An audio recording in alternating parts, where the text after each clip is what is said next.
1380, as near as the experts can place it. One of the few surviving examples of early secular plate, made for the kings of France and given by Francois Ier to Henry VIII on the field of the cloth of gold. It's a splendid gift, don't you think so, Bunny? Oh, yes. Why the St. Agnes cup? Well, as you see, it's decorated with scenes from the life and martyrdom of St. Agnes. Well, she had a pretty bad time of it. She certainly had. Even before she was martyred, it was no fun. Poor Agnes. Queen Elizabeth is supposed to have had alterations made to the cup, but not, I think, to Agnes. How did it come into private hands?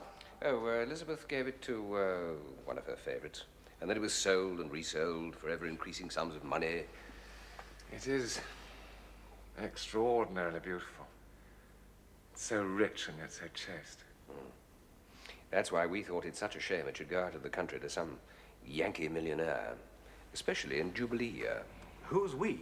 Well, Father was chairman of the organizing committee that acquired the cup. For my sins. Father is chairman, or president, of practically everything. They just naturally choose him. I'm sure they're very sensible to do so. Oh, sensible, yes. Father is the most sensible man in the whole world. Aren't you, Father? Alice flatters me, like a good daughter.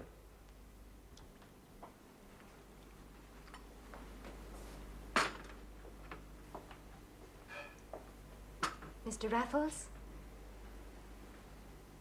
Thank you. Mr. Manders? Thank you. Of course, your father was the best president the MCC ever had. Oh, was he? Oh, he certainly knows the game. He knows most games, though he never played cricket in his life. Amazing. He's an amazing man. He knows most things and has never done any of them. Thank you. He's read everything and has never written a line. Oh, there's no better brain in the House of Lords, and he's never opened his lips there. A whale for theory and a sprat for practice. Eh, what?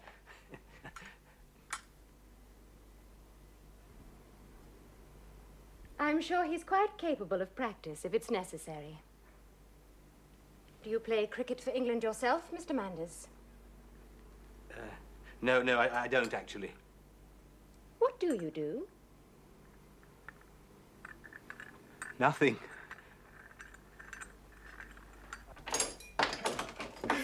That, I hope, will teach you not to cross swords with Lady Alice. I wasn't crossing swords. I simply said... Something rude about her father, or that she took to be rude. It was a sort of feeble little joke. Lady Alice is deliciously pretty. Yes, I agree.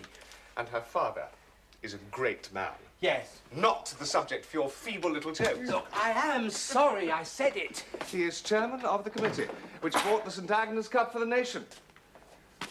Yes, what did you think of the cup? I think it is the most beautiful thing I have ever seen. Do you? So I'm going to steal it. What? I want to feast my eyes on it. I want to look at it without having to drag all the way down to the British Museum. I want to see it there. There?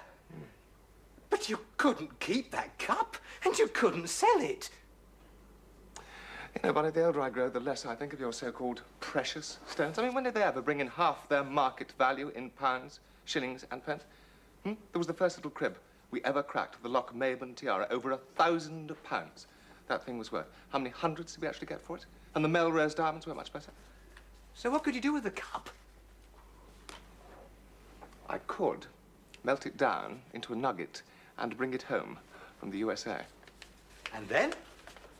Make them pay up for it in hard cash across the counter of the Bank of England. You can make them, you know. Well, how much would it be worth? What's a nugget? I know. £1,000, I'm only guessing. But the risk of stealing it from the British Museum. Ah, but the risk. The risk is half the fun. Anyway, Barney, I mean, we might go and have a look at it. What do you think? We've already had a look at it. Let's have another look. Only a look. Only a look. Nothing more. Nothing more. When? Tomorrow, if you like.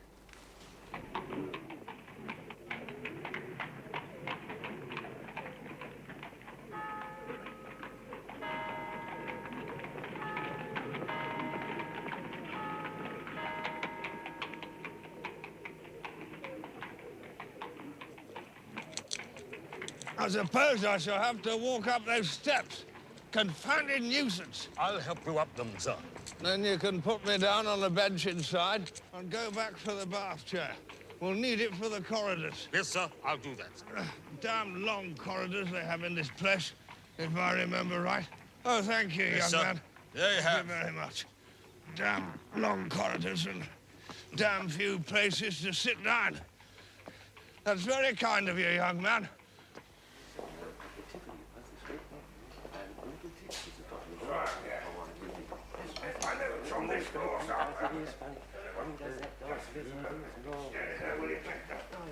More than I can carry. Right. Let's try this one down here. Stop, James, stop. Back up a bit so I can ask that fella. Go on, back up a bit, back up. This chap will do. Excuse me. Are we right for the St. Agnes Cup? Oh, yes, sir. Straight along as you are, sir. Are you sure? The room's at the end of the corridor, sir. You can't miss it. Are you sure I can't miss it? I've been misdirected enough for one day. On, James, on. Go on, James, on. Find the damn thing.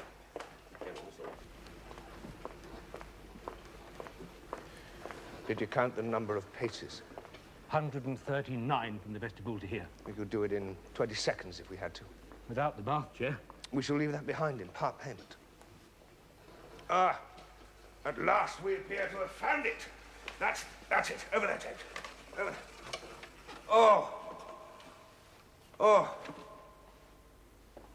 Oh, it's beautiful. Beautiful. Don't you think that's the most beautiful thing you ever saw in your life, Constable? It's not for me to say, sir. I'm just employed to guard it. Guard it, eh? I should like to steal it. You'd better try, sir. What? You gonna run me in, are you? That'd be a joke, my hat. Didn't say as I was, sir, but that's queer talk from a gentleman like you, sir, in the British Museum. I simply said I should like to steal it, and so I should. So I should. It's so beautiful. Ah, yes. So beautiful, I should like to have it for me own. I dare say there's many as feels like that, sir. Exactly, and I simply say what I feel. I trust you don't object to that, do you? Oh, the law, sir, of course not. You do what you like. I must doubt if a valuable thing like that is safe in a glass case like this. Safe enough as long as I'm here, sir. Oh, but he's one man enough, eh? What do you think, James? Oh, yes. What? I should say so. Well, you're a fool, James, you're a fool. Yes, sir, if you say so. You appear to be single-handed, is that right? I'm not single-handed, sir. You see that seat by the door? Huh? One of the attendants sits there all day long. Sits there all day long, does he? Where's he now? Oh, talking to another attendant outside. If you listen, sir, you'll hear him for yourself. Well, I mean the fellow who was there with the billiard cue when we came in. Oh, that's not a billiard cue, sir. That's a pointer. It ought to be a javelin. It ought to be a poleaxe. Why, sir? The public treasure ought to be better guarded than this. I shall write to the Times about it, you see if I don't. Oh, Lord bless you, sir. I'm all right. Don't you bother about me. I'm not bothering about you. I am bothering about that cup. Why, you don't even have a truncheon. Oh, not likely to want one neither, sir. You see, it's early as yet. In a few minutes, these rooms fill up. And there's safety in numbers, as they say. Ah, soon fill up, will it? Any minute now, sir. Good. It isn't often as empty as long as this, sir, but it's the Jubilee, I suppose. People think more about the celebrations. All the same, I will not have unnecessary risks run with the nation's property. I shall still write to the Times. I shall write today. I just have to blow my whistle, sir, and the attendants come running in at the double. Oh, yeah. Yes, and supposing you can't blow your whistle, eh? What then, eh? And why would that be, sir? Well, there might be 100 reasons for it. I appear to have dropped my muff. I wonder if you could you possibly give me a hand with her? Could you?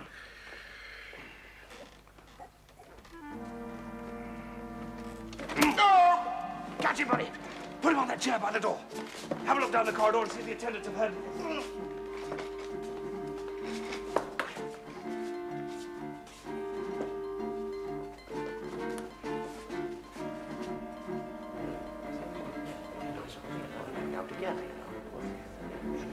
Right, come on, buddy. All right, James, we've seen everything we came to see. I think we might safely be on our way. Just look at that fella, disgraceful, sleeping on the job. Right, steady as she goes, James. Steady as she goes.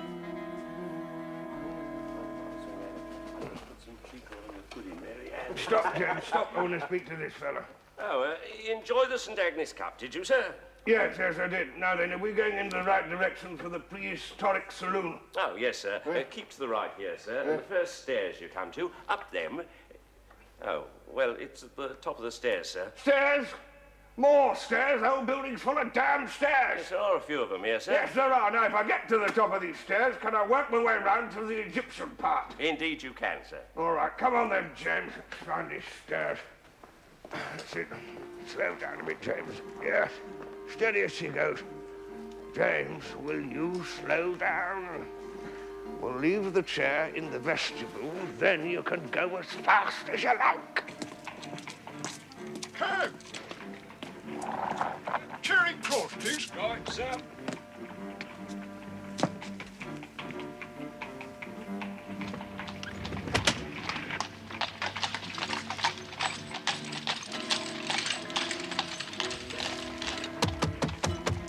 Hello.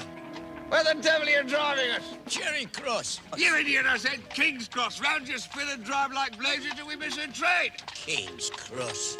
Righto, sir.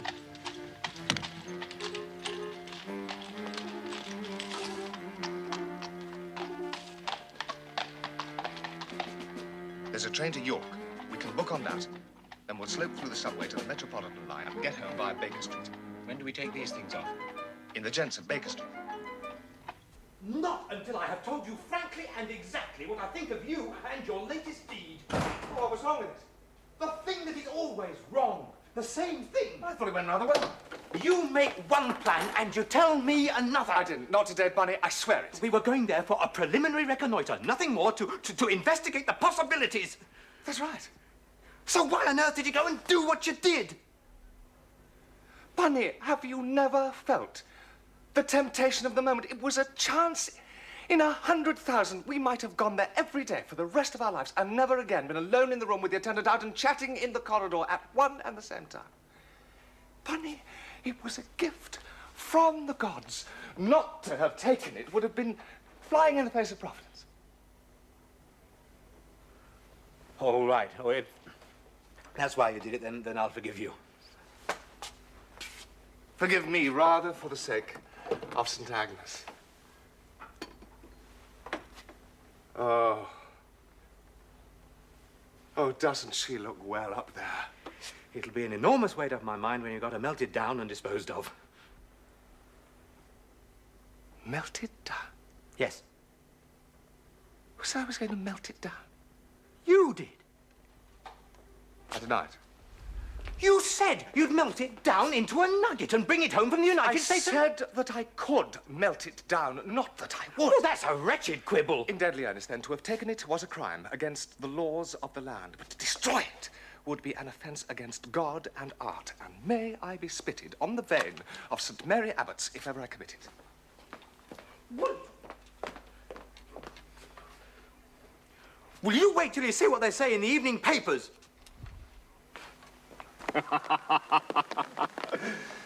They say that the accomplice who pushed the bath chair was a middle-aged man of blackguardly appearance and criminal type. Hits you off rather neatly, wouldn't you say, Bunny? It means my disguise was good. Nothing can disguise the essential you.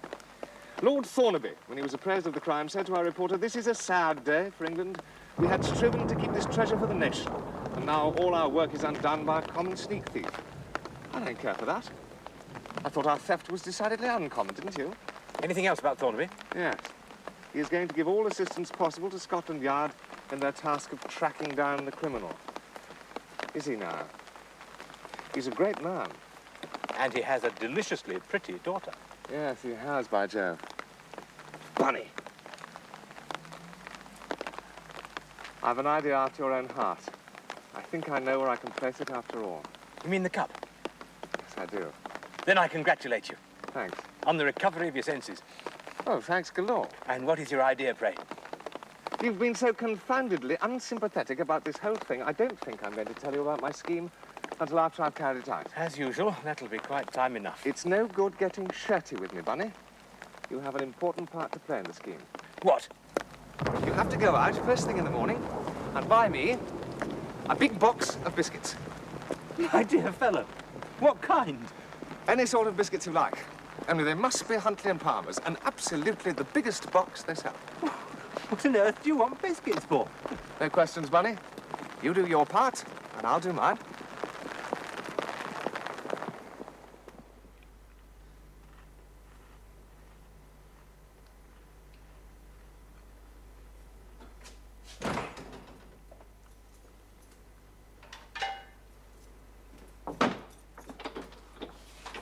Congratulate me.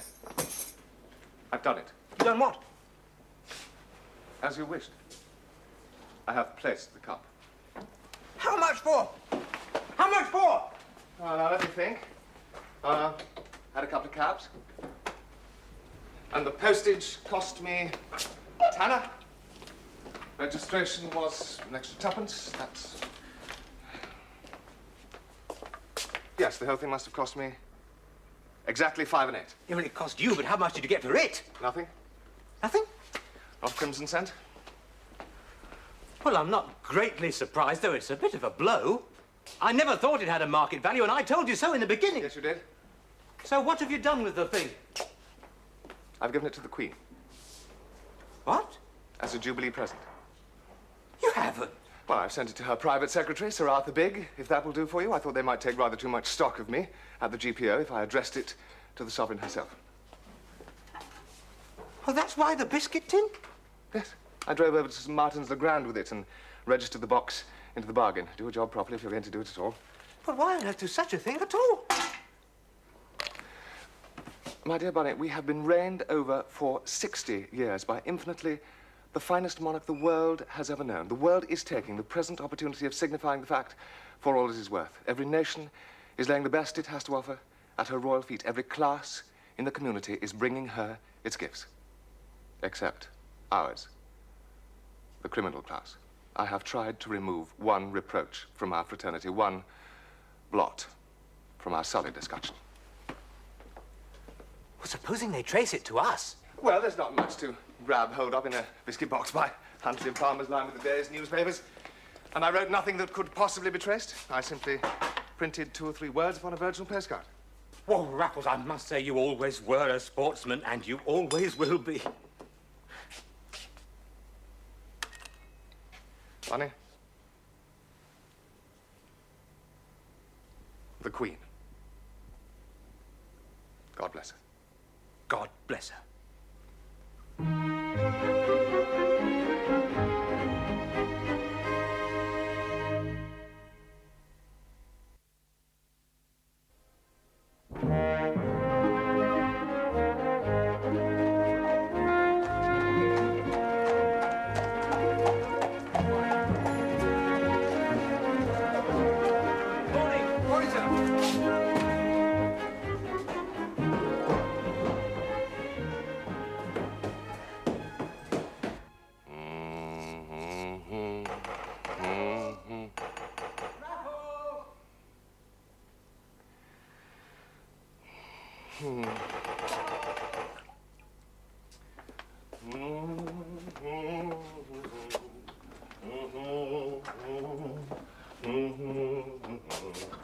Hello, Bunny. Good morning. Come in. What's the trouble? This? The Right Honourable the Earl of Thornaby, KG, requests the honour of your company at dinner. Very nice, too. You will get a splendid dinner. Or the noble Earl will belie a European reputation. Yes, but read what else it says. At 8:15 for 8 o'clock. No, down the bottom. To meet the members of the Criminologists Club. Yes. Well, who are the criminologists and where's their house? Because there's no such club on the list in Whitaker. The criminologists, my dear Bunny, are too few to have a local habitation and too select to tell their name in Garth. They are merely so many students of contemporary crime who meet and dine periodically at each other's houses. And your friend Thornaby is one of them? My friend Thornaby is, I'm not in the least surprised to say, their chairman. Well, what do you make of it? Well, I do hope you shall accept. I certainly shall. Oh, you mean you've been invited too? I'm delighted to say I have. Well, why have they invited you? People do occasionally invite me to dinner. Yes, but the Criminologists Club. Well, they're studying the influence of crime On sports, where the professionalism and the money motive necessarily bring crime in their train, that sort of thing. It's rather in my public life. Well, in yours, if you like, yes, but it's not in mine. No, Raffles. They've got their eye on us both, and they mean to put us under the microscope, or they never would have pitched on me. I almost wish you were right, man. It was such fun. What? It may console you to hear that it was I who gave them your name. You? Yes, I told them you were a far keener criminologist than myself. I am? Yes, I said that you were fascinated by crime. How splendid that they've taken my hint and decided to invite you too. They are on the track of that cup. Well, they only have to inquire at Buckingham Palace. Well, wherever the cup is now, they can still arrest us for pinching it. It would be damned unsporting of them, but I agree, the police are not always as good sports as they might be. Well, for once, I'm not worried about the police, but I'm confoundedly worried at the thought of these criminologists. Thornby House, Park. That's just on the corner of Mine Street. Yes, it is.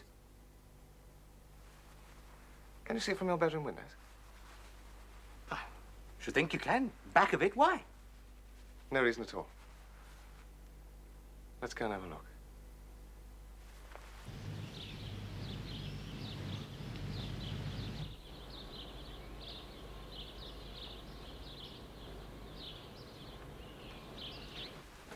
Just looks like the back of a house to me.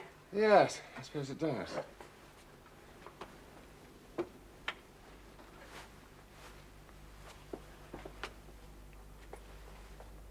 Ah, that's better.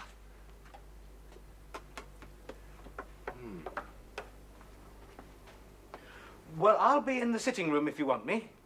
I shan't want you. I shall be quite happy to sit here Thursday, Friday, Saturday. Ad libitum. Cup of coffee might not go amiss.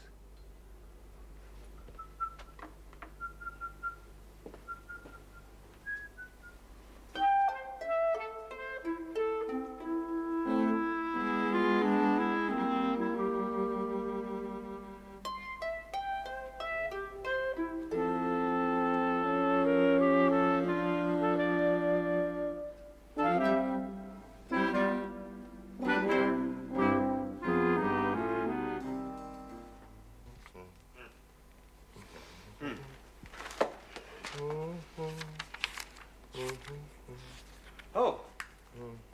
Oh, I must go home and dress. Oh, yes. Yes, tonight's the night. Yes, will you call for me on your way? Yes, if you want me to. What time?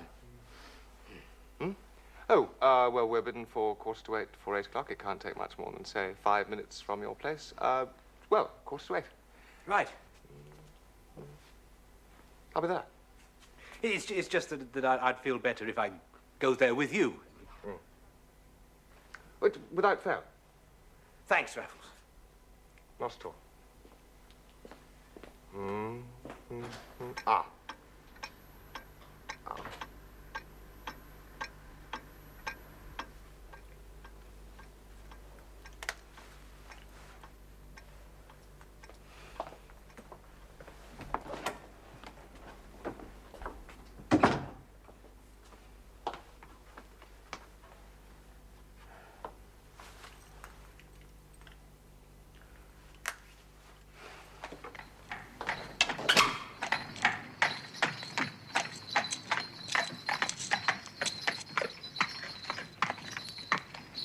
Thornaby has a bet on it, with Freddie Vereker. Oh, yes? Freddie can't come, I hear. Of course, it won't be won or lost tonight. Ha! Do you know the dear chap thinks he's been invited as a cricketer? I don't believe he's the other thing. I believe it's all bunkum. I think you'll find it's more than that.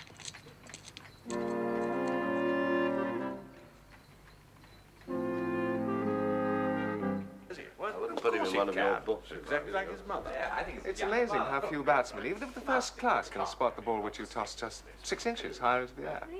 Oh, yeah.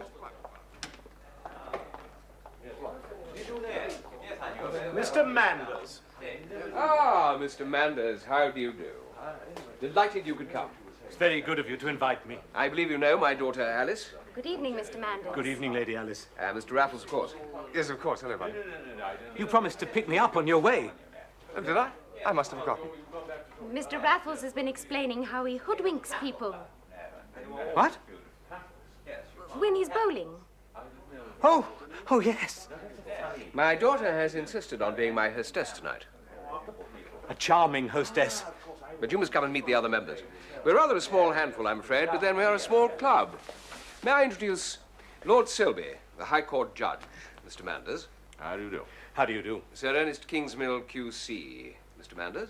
How do you do? How do you do? And Mr. Parrington, whose novels no doubt you've read. Oh, indeed I have. Mr. Manders. How do you do? So you're the famous Mr. Manders? Famous?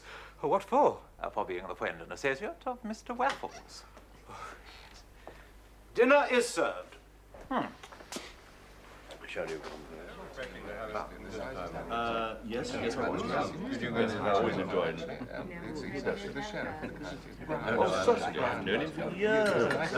Mr. Raffles was telling me about that poor fellow who suffered the extreme penalty last March. It was a great end, gentlemen, a great end. It should take its place among the most glorious traditions of the gallows. Do tell them, Mr. Raffles. I'm sure it'll be as new to my friends as it was to me. Lady Alice permits. Oh, of course. I insisted on being here. You must think of me as a man. That's impossible, Lady Alice. Well, then, as a criminologist. Ah. The story, Mr. Raffles. I tell the tale as I heard it told. It was never in the newspapers, I believe. You may remember the great excitement over the test matches that were being played out in Australia. Well, it seems the result of the crucial game was expected on the condemned man's last day on Earth, and he couldn't rest until he knew it. We pulled it off, if you recollect, and he said it would make him swing happy. Yes, but tell him what else he said. Well, when the chaplain remonstrated with him on his excitement over a mere game of cricket at such a time when he should be thinking of repentance, they say he replied, "Why, it's the first thing they're all going to ask me at the far end." I like it. Very good. Well, I'm glad to hear that. I thought that man would die game. Why? Did you know anything about him, then? I led for the crown. You might almost say I measured the poor man's neck. In itself, I've heard it was not a sympathetic case. Not a bit. Must have been a comfort to you. Would have been to me, but Kingsmill here's a callous devil. Well, it's not my business to have feelings. Well, I'd have been very sorry to have had a hand in hanging Peckham and Scott the other day. Why those two particularly? Because they never intended to kill that old lady. They strangled her in bed with her own pillowcase. I don't care. They didn't break in for that. They never thought of scragging her. Just of innocent burglary. Yes, and the silly old woman made a noise and one of them tied too tight. I call it jolly bad luck on them. The sort of thing that could have happened to anybody. Sort of thing that could have happened to any burglars. I admit they were burglars, but that's all. Quiet, harmless, well-behaved burglars in the peaceful exercise of their humble avocation. Yes, Thornaby, if you like. Well, Selby didn't think so, did you, Selby? I did not. Did you actually... Yes, I was their judge. Of course, there must be many a burglar you've restored to his friends and relations, Kingsmill. Well, let's say many a poor man who has been charged with burglary. It's not quite the same thing, you know. I don't think reputations are ever undeserved. Sorry, champagne went up my nose. In any case, many is an exaggeration. I never touch criminal work in town. Well, it's the only kind I should care about. Oh, I quite agree with you. Of all the criminals one might be called upon to defend, give me the enterprising burglar. What do you think, Mr. Raffles? I suppose it must be the most amusing branch of the business. Oh. I mean, amusing to the people who do it, not for the people who get burgled. Amusing? In what way? Well, I imagine these things. Imagine them. Well, I imagine that for some people there must be some sort of excitement, a thrill in pitting themselves against the best brains of the law, in much the same way that I get my excitement out of pitting my skill as a bowler against the best batsman in the land, don't you think? Yes, well, I'm not very amused by the antics of Mr. William Sykes. Ah, but he was prehistoric, and no gentleman. Then who would you say is the reigning king of the burglars? Oh, I should say the man who stole the Lochmaben tiara. Oh, really? I know him well. I beg your pardon? What? You know the thief? Oh, no! I just meant I know Lord Lochmaben, or rather I know his son, Alec. I used to play cards with him at one time. Bunny, too, of course. It is rather a coincidence that you should know Lochmaben. Is it? Yes, I believe you also know the Milchester people, where Lady Melrose had her necklace stolen. Yes, I was staying there at the time. We believe it to be the same man. Really? Yes, the crimes are both in the same style. I suppose there is a slight similarity, but surely it's hardly enough to found a theory on. Well, it's just that the coincidences come so thick and fast, it's impossible to ignore them. For example? Well, let me quote a third case. The theft of the St. Agnes Cup from the British Museum. Good heavens, has that been stolen? It has. I saw nothing about it in the newspapers. No, there was very little about it in the newspapers. We were looking at it only the other day. And it was stolen the very next day. Well, bless my soul. And that's why my father has jumped to his wrong conclusion. Conclusion? What conclusion? Well, Mr. Raffles, my process of thought. It starts with the kinship between the theft of the Lochmaben tiara and the Melrose necklace and the St. Agnes Cup. We think that all three crimes were perpetrated by the same man. Do you think so? There seems to be a sort of similar brilliance. I only wish I could meet him. Well, that might be easier than you think. What, you mean he might be in the house now? What a jerk if he were. Well, Well, it would be quite in keeping with the character of this man, so far as we know it, to pay a call on the chairman of the Criminologist Club and to choose an evening when he happens to be entertaining the members. Yeah. It's quite in keeping. One sees a certain wit in all his doing. He might be robbing us now. What a terrible thought. Hardly possible. yes, it is a bit far-fetched. Well, Father, send someone to make sure. Send Leggett. Leggett. Yes, my lord. Oh, I know I'm being That's, silly, but... that's all right, my dear. Leggett, would you just send upstairs to make sure that all the doors are open and all the rooms in proper order? Yes, my lord. Well, how did we get into this burgarious backwater? From the mainstream of murder. It was you, Thornaby. Oh, yes, we were talking about styles of crime, which is within the normal area of our discussions. You see, Mr. Raffles, we believe, that is, we criminologists, believe that every crime has a signature appended, as recognizable as when a man signs his name. Really? Yes, as identifiable as the work of a great artist. In exactly the same way, it must have been done by X and no other. How interesting. According to our theory, there is only one artist in England who could have committed certain crimes. Oh? Who? Well, ha! Thought a bit. Well, Mr. Raffles, our idea was laugh, if you like. I beg your lordship's pardon. Yes, what is it, Leggett? I beg your lordship's pardon, but I think your lordship must have forgotten. Forgotten what, might I ask? Locking your lordship's dressing-room door behind your lordship, my lord. The what? Been up myself, my lord, seen for myself. Bedroom door, dressing-room door. Seems they're both locked from the inside, my lord. Locked on the inside? Yes, my lord.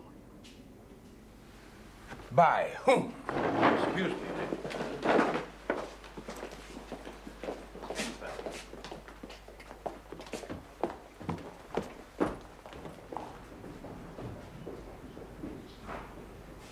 Well, how extraordinary of them to leave the table like that. It might be amusing to see why. I suppose it might. Shall we go and see?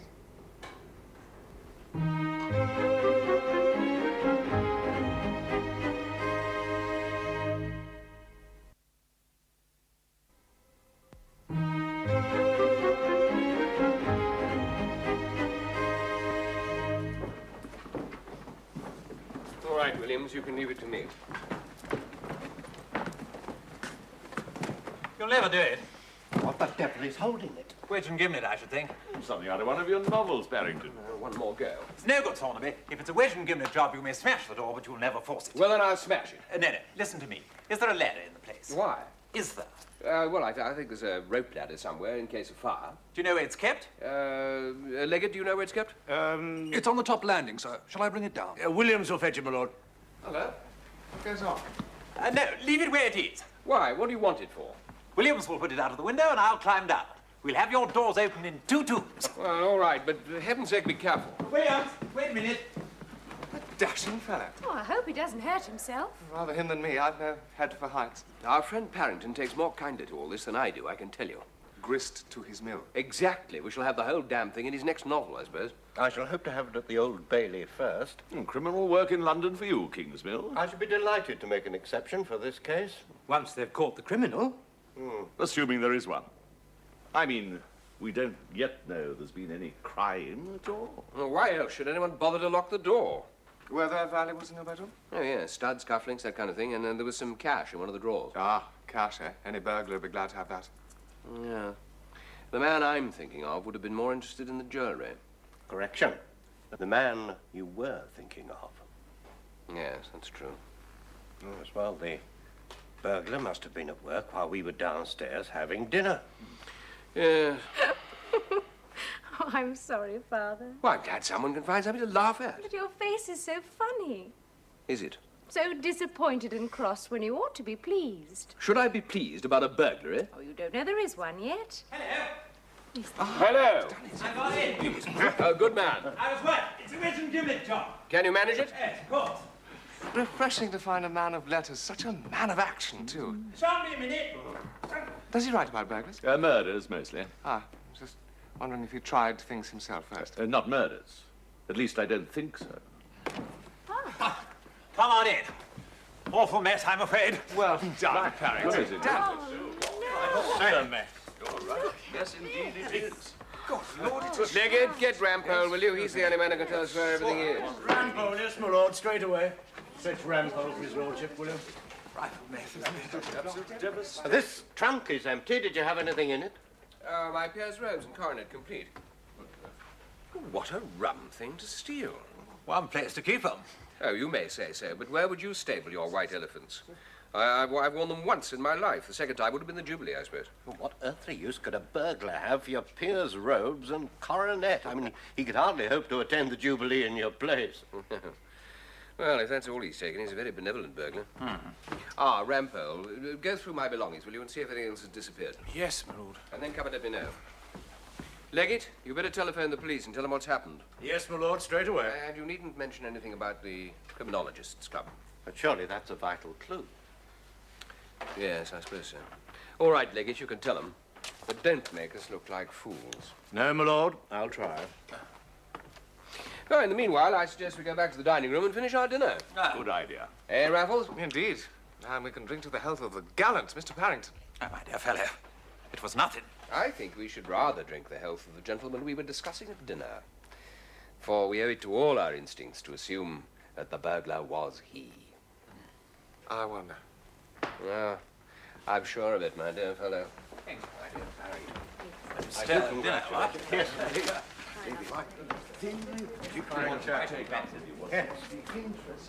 The audacity is his, and his alone. I look no further than the fact of his honouring me on the very night when I tried to entertain my brother criminologist. Now, that is no coincidence, sir, but a deliberate irony that would have occurred to no other criminal mind in the country. You may be right. Oh, I'm quite sure of it. No other criminal in the world, yes, in the world, would have crowned so delicious a conception with so perfect an achievement. Beg pardon, my lord. Yes, what is it, Rampole? You asked me to let you know what else was missing. Well? Nothing, sir. Oh, nothing at all? No. Apart from your robes, my lord, and your coronet. Well, thank you. The police inspector asked if he could come in for a moment. Well, if no one has any objection. No, we'd be interested. Ask him to come in, will you? Yes, my lord. I've reason to think that that man has been neglecting his duties up there. You don't think he's the thief? Oh, good heavens, no, just idle. Mind on women. Good evening, gentlemen. Good evening. Good evening. Woodward, Scotland Yard. Lord Thornaby. Good evening, Inspector. Well, what have you found?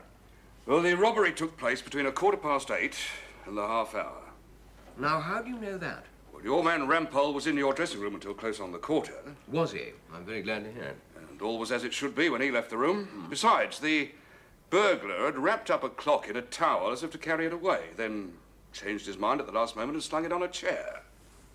Oh, what does that prove? Well, the clock had stopped at 8:20. Yes, but that's hardly proof, Inspector. Well, I agree, sir, but it does fit in with everything else. At a time when we were making inroads on our saddle of mutton. Do you think the man was hiding in the house? Possible to say, my lord. He's not in the house now, that's for sure. My men have been over every inch of it. Inspector, we are all, by way of being, how shall I put it, interested in criminology. So I understand, my lord. And we tend to believe that the perpetrator of this amusing outrage can be no other than the swell mobsman who relieved Lady Lochmaben of her tiara and Lady Melrose of her necklace. There are certain resemblances. Yes, I think your lordship may have hit the nail on the head. And there is another crime you may not have heard about. The St. Agnes Cup. The what, my lord? A medieval gold cup which was stolen very recently from the British Museum. Ah. And there wasn't much mention of it in the newspapers, quite deliberately. But only a couple of days after the theft, the cup arrived at Buckingham Palace in a biscuit tin with a card saying, "A Jubilee present." Oh, God heavens! Well, how incredible! Incredible but true. Oh, what did the Queen do? Did she act as a receiver of stolen goods? I hope. Yes, she decided that she would keep the cup. Oh, good. And that she would keep it in one of her museums, the British. Anyway, Anyway, I would say it's the same man. Yes, my lord. And frankly, Inspector, I don't care if you never catch him. There you go. Good night, Inspector. By the way, Raffles, are you a member of the Athenaeum? I have not that honor. Oh, I don't know about that. I wondered if you'd care to join. I'd be happy to put you up, and I have a number of friends on the committee. They were all over you at the end. Yes? The QC promised me a seat at any trial I might care to attend. The novelist spoke of a presentation set of his books. In fact, they did everything except apologize for their unworthy suspicions. Unworthy. It was proved beyond a shadow of a doubt that it couldn't possibly have been you, and therefore it couldn't have been you who stole the cup, and so forth. Well, that was useful. Oh, it wiped the slate clean. Do you think so? They'll eat out of your hands for the rest of their days. Good. Oh, where are you going? Just to put on a smoking jacket. Oh. Though at one stage you were skating on terribly thin ice. Was I? Oh, I began to think you were putting your head in the lion's mouth just for fun, and I was there to see the fun. I like to be there to see the fun. Wouldn't you say that this was fun?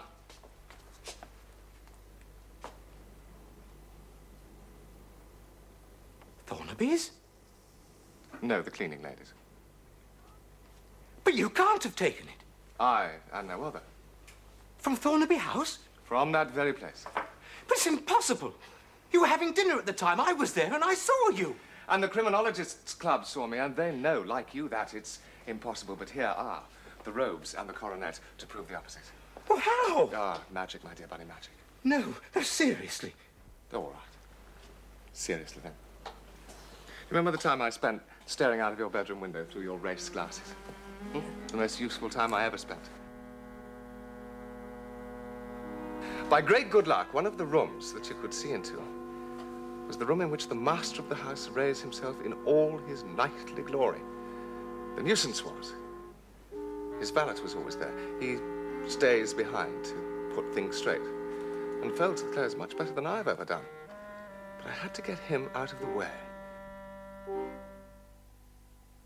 Because it was that room that I particularly wanted to get into. How could you do that? Through the window. How? It's on the first floor.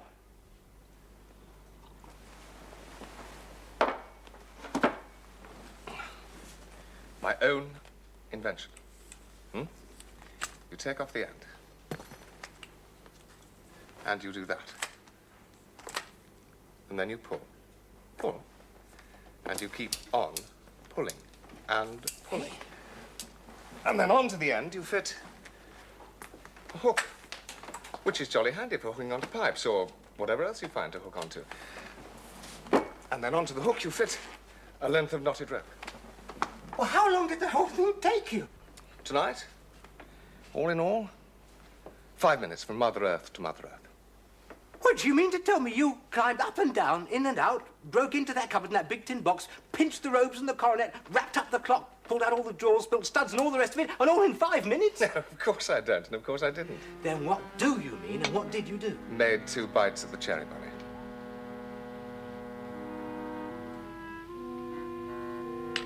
I took my first bite late last night, when everyone had gone to bed, and I could take as long as I liked.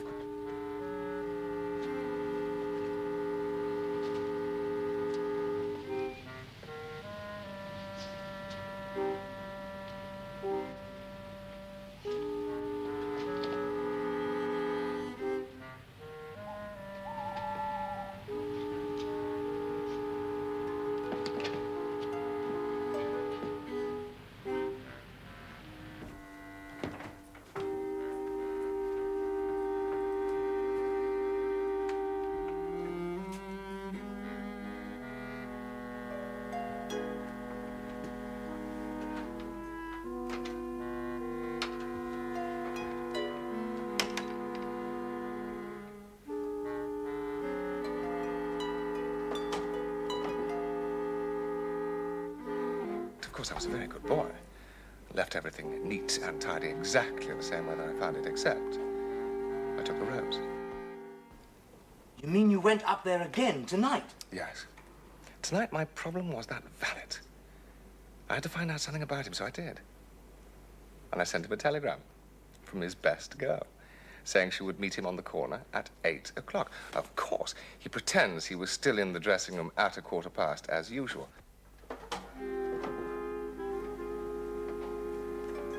But as a matter of fact, Lord Thornaby left the dressing room 1 minute.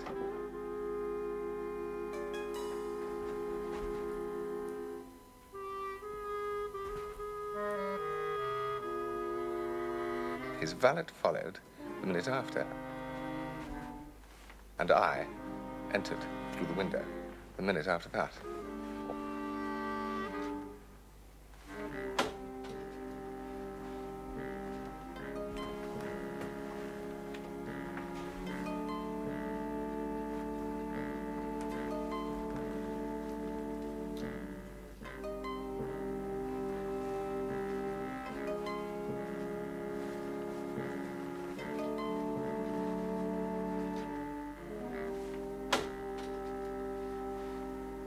All I then had to do was rag the room a bit and make it look as though I'd taken the rotten robes tonight. Climb down the rope and chuck it into the back of a passing crowd. And I was standing, ringing the bell at the front door at 5 minutes to 8. By George, it's the biggest thing you ever did in your life, Raffles. Well, I've convinced those dear criminologists that it couldn't possibly have been me. There must have been some other chap that they've been perfect asses to confuse with me. You've done a miracle, Raffles. Yes, perhaps. But do you mind if I turn you out now, Bonnie? I'm fed up with excitement and I'm short of sleep. Oh, of course. And I've promised to take Lady Alice to net practice in the morning. Oh, very well. I'll be off.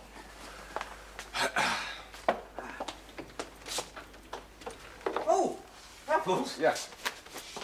What are you going to do with the robes? Well, they're no use to me. Want me to buy another biscuit box? No, wouldn't be half big enough. What then? My daily woman has been on at me for some time now to buy her one of those newfangled kinds of carpet sweepers with a pump type cleaner. I think it's time I did her that kind. And you want me to get it? Yes. They come in big, plain cardboard boxes with no identifying marks, which afterwards you can leave in the cloakroom at Charing Cross Station. And? And send Lord Thornaby the ticket in plenty of time for the Jubilee. Good night, Raffles.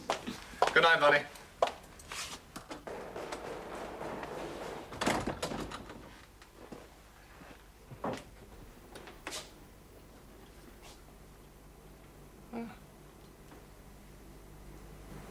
Rather fetching.